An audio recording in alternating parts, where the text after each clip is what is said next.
Pro Wrestling Weekly presents Today in Wrestling History, March 17. On this date in 2002, WWE held its WrestleMania 18 pay-per-view.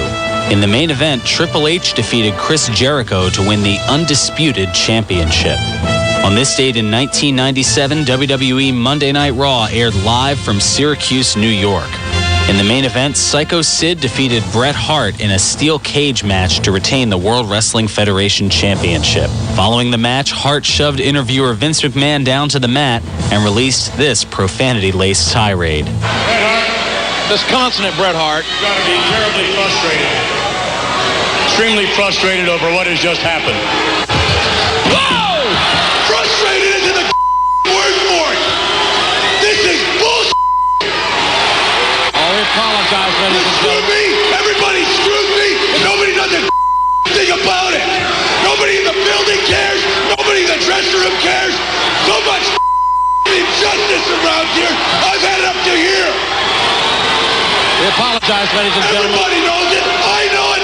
Everybody knows it. I should be the World Wrestling Federation champion. Get him out of the ring. Everybody just keeps turning a blind eye. You keep turning a blind eye to it. I got that Gorilla Monsoon. He turns a blind eye to it. Everybody in that dressing room knows that I'm the best there is, the best there was, and the best there ever will be. On this date in 2008, WWE Monday Night Raw aired live from Lafayette, Louisiana. In the main event, John Cena and Randy Orton fought the 17 members of the Raw roster to a no contest in a handicap tag team elimination match. This has been Today in Wrestling History, March 17. Welcome back to Pro Wrestling Weekly here on 1490 WBCB and online at WBCB1490.com. Figured you'd enjoy the little tirade of Bret Hart. Amazing to think that was 15 years ago today where he snapped on Vince McMahon. One of a few battles that he and McMahon would have over the course of the next 8 months. Simply amazing. All right. I teased it last week. Didn't get to it. I got to make sure I get to it now. This was the transgender story from last week that I completely I missed. I dropped the ball on it, but I'm picking the ball back up now. Here's the story. A transgender person named James Dwayne Bass, also known as Kelly Monique, has been charged with first-degree larceny and 4 counts of second-degree forgery after allegedly stealing $50,186 from a WWE bank account.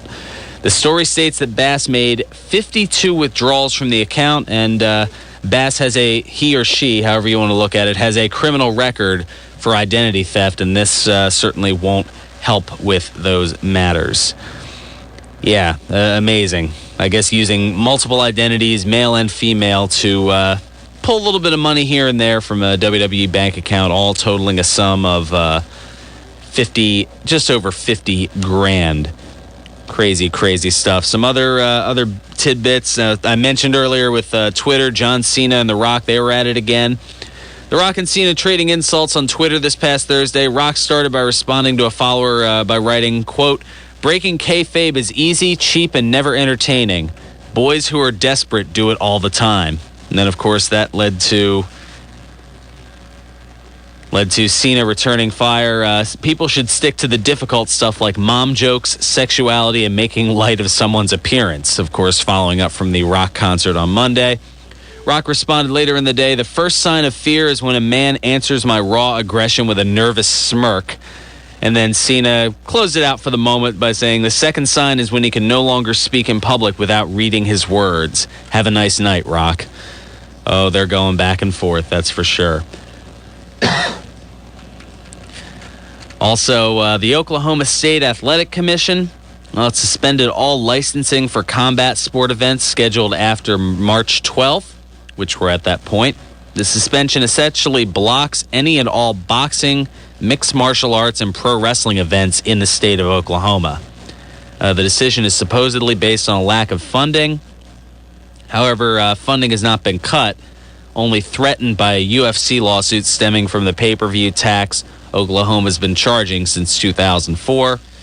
The tax, which accounts for close to 70% of the commission's funding, costs UFC approximately $80,000 a year. and may be repealed by the Oklahoma legislature to prevent the lawsuit, effectively bankrupting the commission. So with no commission, can't allow any boxing, MMA, and pro wrestling events in the state. Let's go ahead and get back to the phones. We'll get Ron on the line here. Ron, welcome to Pro Wrestling Weekly. How you doing this weekend? Thank you for that Facebook stuff you gave me. Oh, no problem. That was great. I was watching that Bret Hart situation. Like I stated on Facebook, I don't even remember any of that. That was when Bret Hart had that tirade. I mean, that was good stuff.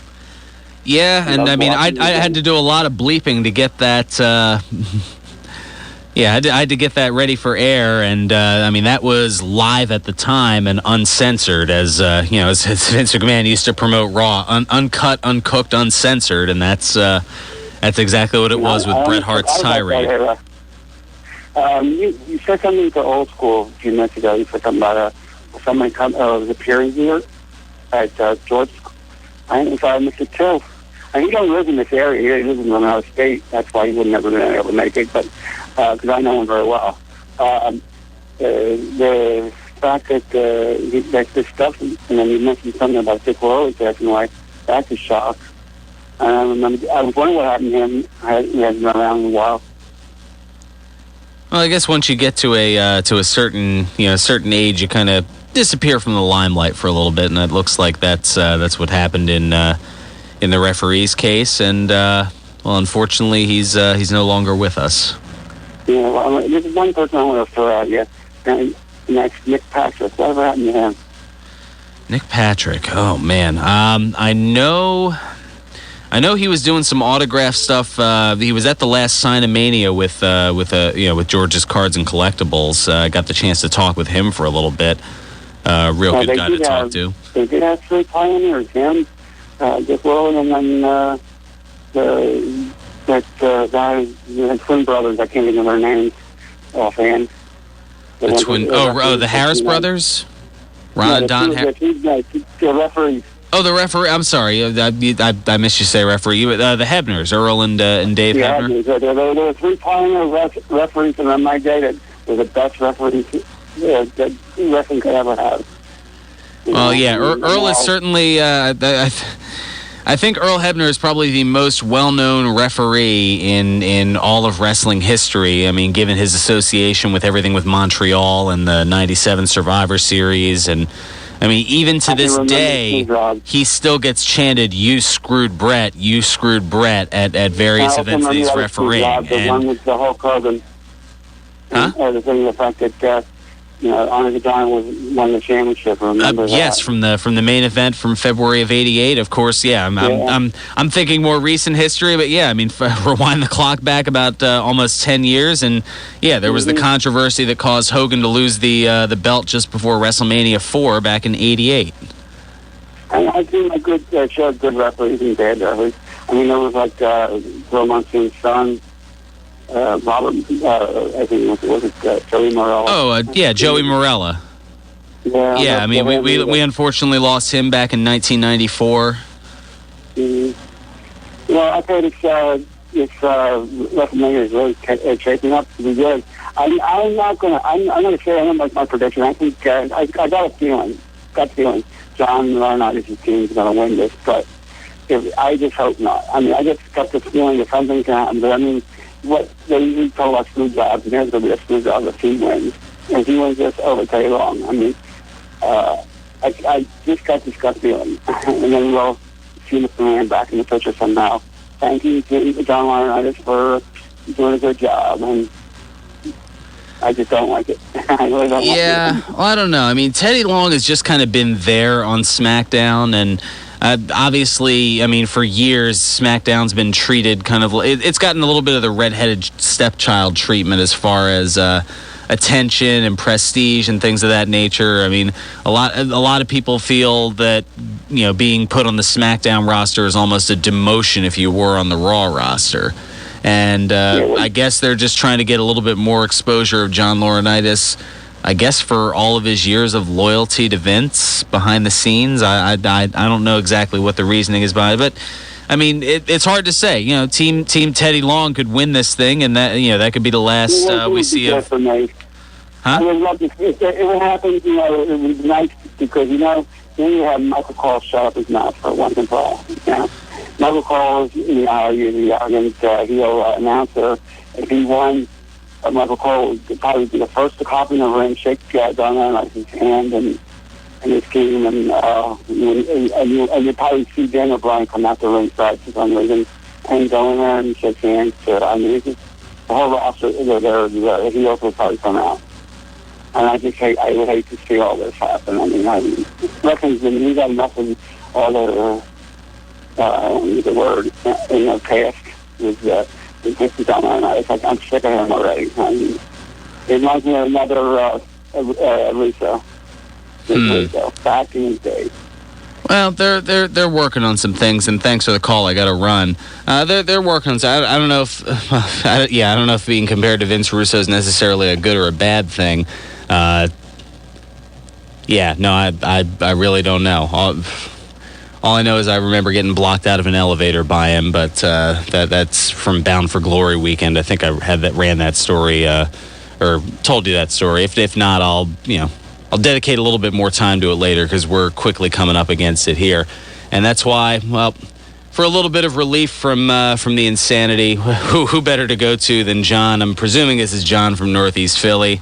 The one, the only, the infamous.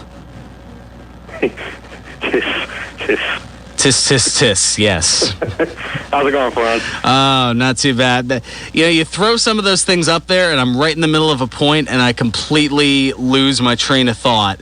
Because, well, kind of like what you did here with the Welcome to the Attitude Era. Wow, that's 15 years ago too, but that was well later. Like that was real later than. Yeah, later in '97. But how great was that? That was just like pure. I know it was like worked because it was leading into the Attitude Era, into the infamous Montreal Screwjob, which happened about 7 months later, November. Mm-hmm. And it was just pure like emotion, just pure like frustration. I remember seeing that live, and I was thinking, man, what's going on? I didn't know at the time what was going on. And, back then you didn't know because, you were a kid, you were just watching this stuff. But then it was just, you see this raw emotion of somebody take over.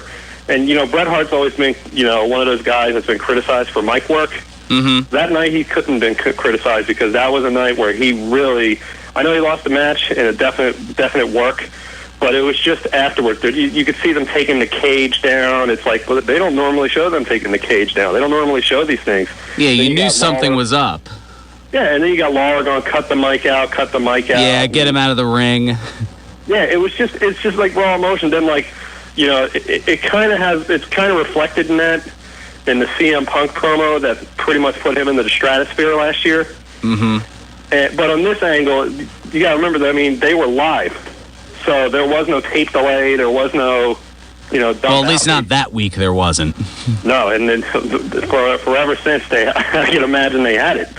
But, well, no, because, they definitely had it going into 99 because that was when, the infamous Mick Foley will win the title, that'll put butts in the seats comment from Nitro. So, it was going until at least 99 with, some Raws live and some on tape delay. I've never thought I would hear the sound of a button on a TV remote just click instantaneously in one point in time. And then Tony Schiavone making that boneheaded move to announce the Raw result as it was getting ready to happen. Much like the finger poke of doom. Oh, that was the same night. That was the infamous finger poke of doom. Yes, that was not memorable. It was definitely infamous. That's the only way you can describe it. We were talking about like Rock and Cena with the whole back and forth. I know I've been criticizing it because it's like, I feel like it's 1994.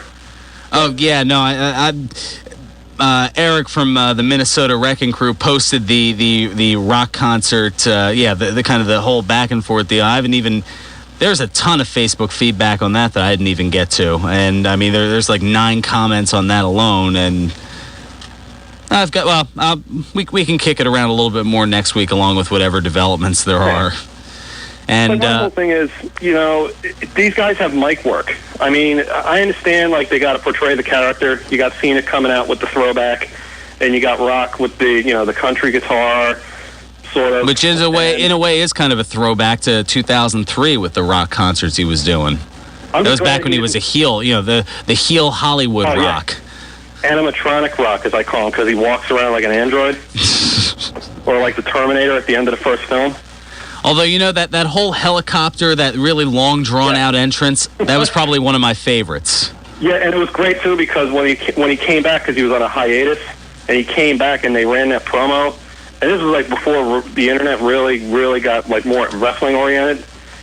So there were people that knew, and there were a lot of people that probably predicted it, but it was still exciting to have that long, drawn-out intro, and then here he comes. It's like, yeah, The Rock is back. Only they bring him back as a heel. I mean... Oh, yeah. I mean, it was mostly stunned silence at first because people didn't really know what to do. And then, I don't know, it was almost like a hesitant, like, wait a minute, something doesn't feel right here. And then you hear him whispering, and then it really takes off. That's when, like, the excitement's building, and you're like, the mystery. It's a lot better than someone else I know that could, run promos from mid-November to the second week of January, only to not talk or say anything for 3 weeks. I mean, it really is. But like I say, I mean, it's mic work. I understand they got to portray the character and all that. But the promos they were cutting the last few weeks were great. Was just like, they were intense. I guess they got to take a little bit of break from that because then the nostalgia will wear off. But it seems to me that if you have that creative kind of control or that creative design in your mic work and whatever, they should continue to work with it in that way. And if they don't have something, maybe taking a break, a week off in between by not having them confront each other can build it up that much more. Because it seems that, because I follow like a lot of them on Twitter. I don't know why I signed up for Twitter. I guess I'm under the spell of that Larry Bird. That's its name. That's not me making that up. Yeah. That's the actual name of the bird. And so it's funny because after Raw ends, Joey Styles retweets things from the wrestlers, and it's funny because they're still trying to like work that whole the true Long Island story and Eve angle, and I got to reply with with a bunch of Z's. Because nobody really cares for it. Yeah, I mean Zack Ryder, his stock has fallen almost as low as the Miz's in the last 3 months. He's going to be down there with those Funkasaurus fossils eventually. Oh, wow. Well, we saw an emergence of the Funkasaurus this week. I didn't. I had the Rathacon on. Oh, okay. Well, he destroyed Jinder Mahal in about 30 seconds, so it was one of those if you blinked, you missed him. The dance lasted longer than the match. Yes, but I always remember when it comes to, deciding on what's more important when it comes to, the wrestling angle on that part, when there's time we have to get up and change the channel. When it comes to that stuff, I always remember that the needs of the many outweigh the needs of the few. This is very true indeed. Thank you so much, John. I got to roll. We're at the top of the hour, or coming up at it. Stay tuned. Bill Melody's up next. I'll be back next week with more than likely a WrestleMania preview because I looked ahead and I might be preempted in 2 weeks for baseball. Say it ain't so. So next week might be a WrestleMania preview. We'll see. Stay tuned. Bill Melody's up next. I'll be back next week here on Pro Wrestling Weekly on 1490 WBCB.